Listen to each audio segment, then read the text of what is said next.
नमस्कार। 13 मई को राष्ट्रीय लोक अदालत का आयोजन होगा। आपको बता दें कि देश भर में सुप्रीम कोर्ट के निर्देश पर सभी जिलों में जिला विधिक सेवा प्राधिकरण बने हुए हैं। अभी हम हैं जयपुर जिला विधिक सेवा प्राधिकरण जयपुर महानगर प्रथम में, जहां पर एडीजे के रूप में जिला विधिक सेवा प्राधिकरण के सचिव के रूप में श्री समरेंद्र सिंह चौधरी कार्य कर रहे हैं। उनसे जानेंगे कि स्थायी लोक अदालत क्या होती है, किस तरीके से कार्य करती है, साल भर में कितनी लोक अदालतों का आयोजन होता है, लोगों को इससे किस तरीके से फ़ायदा मिलता है और लोग किस तरीके से विधिक सेवा का लाभ ले सकते हैं। क्योंकि बिना जानकारी के अभाव में बहुत से लोग यूं ही धक्के खाते रहते हैं या उनका जो जायज़ काम होता है वो भी सही समय पर कानूनी सहायता नहीं मिलने से वो अटकता रहता है। तो उन सब के लिए सरकार ने, न्यायालय ने एक व्यवस्था कर रखी है। उस व्यवस्था के बारे में हम सब जानेंगे। सर, आपका बहुत बहुत स्वागत। धन्यवाद। सर, विधिक सेवा प्राधिकरण के माध्यम से राष्ट्रीय और राज्य स्तर पर दोनों जगह है, तो किस तरीके से लोक अदालतों का आयोजन होता है और उससे जो आम जन को लाभ है वो किस तरीके से विधिक सहायता का लाभ उठा सकते हैं? माननीय राजस्थान राज्य विधिक सेवा प्राधिकरण के निर्देशानुसार एवं नालसा के निर्देशानुसार राष्ट्रीय लोक अदालतों का समय समय पर आयोजन किया जाता है। वर्ष में 4 लोक अदालतें आयोजित की जाती हैं।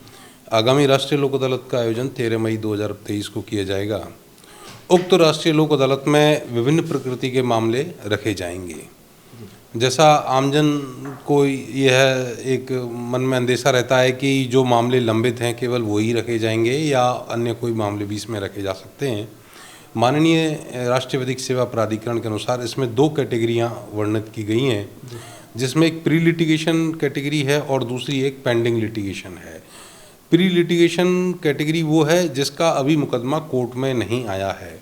राष्ट्रीय विधिक सेवा प्राधिकरण का उद्देश्य यह है कि जो मुकदमे न्यायालयों में लंबित हैं उनको आपसी राजीनामे से तो निपटाया जाए, साथ ही साथ और मुकदमे जो कोर्ट में आने प्रस्तावित हैं, जिनके आने की संभावना कोर्ट में है, उनको कोर्ट में आने से पहले ही डिसाइड किया जाए। तो ऐसे मुकदमों को प्री लिटिगेशन कहा गया है, जिन्हें हम राष्ट्रीय लोक अदालत में विभिन्न वाणिज्यिक संस्थाओं के माध्यम से, बैंकों के माध्यम से हम प्री लिटिगेशन श्रेणी में प्रस्तुत करते हैं। कई पक्षकार भी जिन्हें जानकारी होती है वो अपने मामलों को प्री लिटिगेशन में लाते हैं, जहां हम आपसी समझाइश से, लोक अदालत की भावना से उन प्रकरणों में समझाइश कर प्रकरण को राष्ट्रीय लोक अदालत में नियत करते हैं।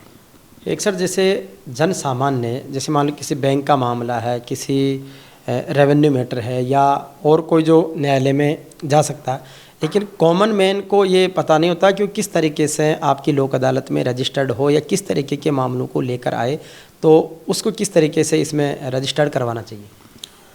जैसा कि आपको मैं ये बताना चाहूँगा कि राष्ट्रीय विधिक सेवा प्राधिकरण अधिनियम उनके अंतर्गत विधिक सेवा प्राधिकरण का गठन हुआ है। जिले स्तर पर जिला विधिक सेवा प्राधिकरण है और तालुका स्तर पर तालुका विधिक सेवा समिति है। तो जहाँ कहीं भी न्यायालय है, अगर वो जिला स्तर पर तो वहाँ जिला विधिक सेवा प्राधिकरण है और तालुका स्तर पर तालुका विधिक सेवा समिति है। अगर व्यक्ति जो अपना मामला प्री लिटिगेशन प्रकरण को लोक अदालत में रखवाना चाहता है तो वह वहाँ उस कार्यालय में चला जाए और एक वहाँ कार्यालय में संपर्क कर ले। तो जो हमारे पैनल एडवोकेट्स हैं, जो हमारे रिटेनर एडवोकेट्स हैं, जो हमारे स्टाफ हैं, उसको वो पूरी गाइड कर देंगे कि किस तरीके से मामले में एप्लीकेशन उसको प्रस्तुत करनी है। ऑनलाइन पोर्टल पर अगर प्रस्तुत करनी है तो उसके विषय में भी उसको पूरी गाइडेंस हमारे कार्यालय से प्राप्त हो जाएगी। इसमें विधिक सेवा प्राधिकरण में जैसे जनरली कोर्ट में वकीलों की एक फ़ीस होती है, क्या विधिक सेवा प्राधिकरण में विधिक सेवा प्राधिकरण की तरफ से ही कानूनी सहायता के लिए वकील उपलब्ध करवाए जाते हैं या उसके लिए उसको वकील करना होता है, चार्ज भी लगेगा? हमारे देश की आबादी का लगभग 80% ऐसा है जो निःशुल्क विधिक सेवा प्राप्त करने का अधिकारी है। निःशुल्क विधिक सेवा में केवल मुकदमा लड़ने के लिए ही अधिवक्ता नियुक्त करना नहीं है, बल्कि अगर किसी व्यक्ति को कोई कानूनी राय भी प्राप्त करनी है तो वह जिला विधिक सेवा प्राधिकरण के माध्यम से मुफ्त में कानूनी राय प्राप्त कर सकता है। प्रत्येक जिला विधिक सेवा प्राधिकरण के पास अपने पैनल पर अधिवक्ता हैं, जो सामान्य अधिवक्ताओं में से ही जिन्हें हमने चिन्हित किया गया है और वो इक्वली क्वालिफाइड हैं। ऐसा नहीं है कि वो किसी अधिवक्ता से कमतर हों। हम जो लाभार्थी व्यक्ति है हम उसको निःशुल्क विधिक सहायता दिलाते हैं, जिसमें न केवल उसकी फ़ीस बल्कि जो मुकदमे का जो खर्चा होता है वो भी पक्षकार की ओर से जिला विधिक सेवा प्राधिकरण वहन करता है। तो ये बहुत बड़ी जानकारी है। सामान्य लोगों में जागरूकता ही नहीं रहती, उन्हें यही पता होता है कि कोर्ट में जाएंगे तो वकील फ़ीस लेंगे या पता नहीं कितना प्रोसेस होगा। लेकिन लोक अदालतों में सर जब आपके मामले यहाँ पर पंजीकृत हो जाते हैं या एक अदालत में या कितने बार में आप उसको डिसाइड करके और उसका डिस्पोजल कर देते हैं?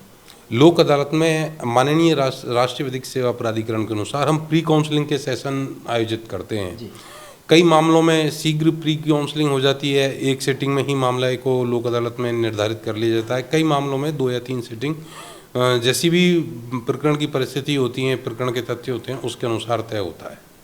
जी, तो निश्चित रूप से लोक अदालतें आम जन को सस्ता, सुलभ और सहज न्याय दिलाने के लिए प्रतिबद्ध है और हम सबको भी लोक अदालतों में आना चाहिए। और अगर इस तरह की कोई मैटर्स हैं तो उनको आपसी राजीनामे से समझाइश करके लोक अदालत के माध्यम से सुलझाया जाना चाहिए।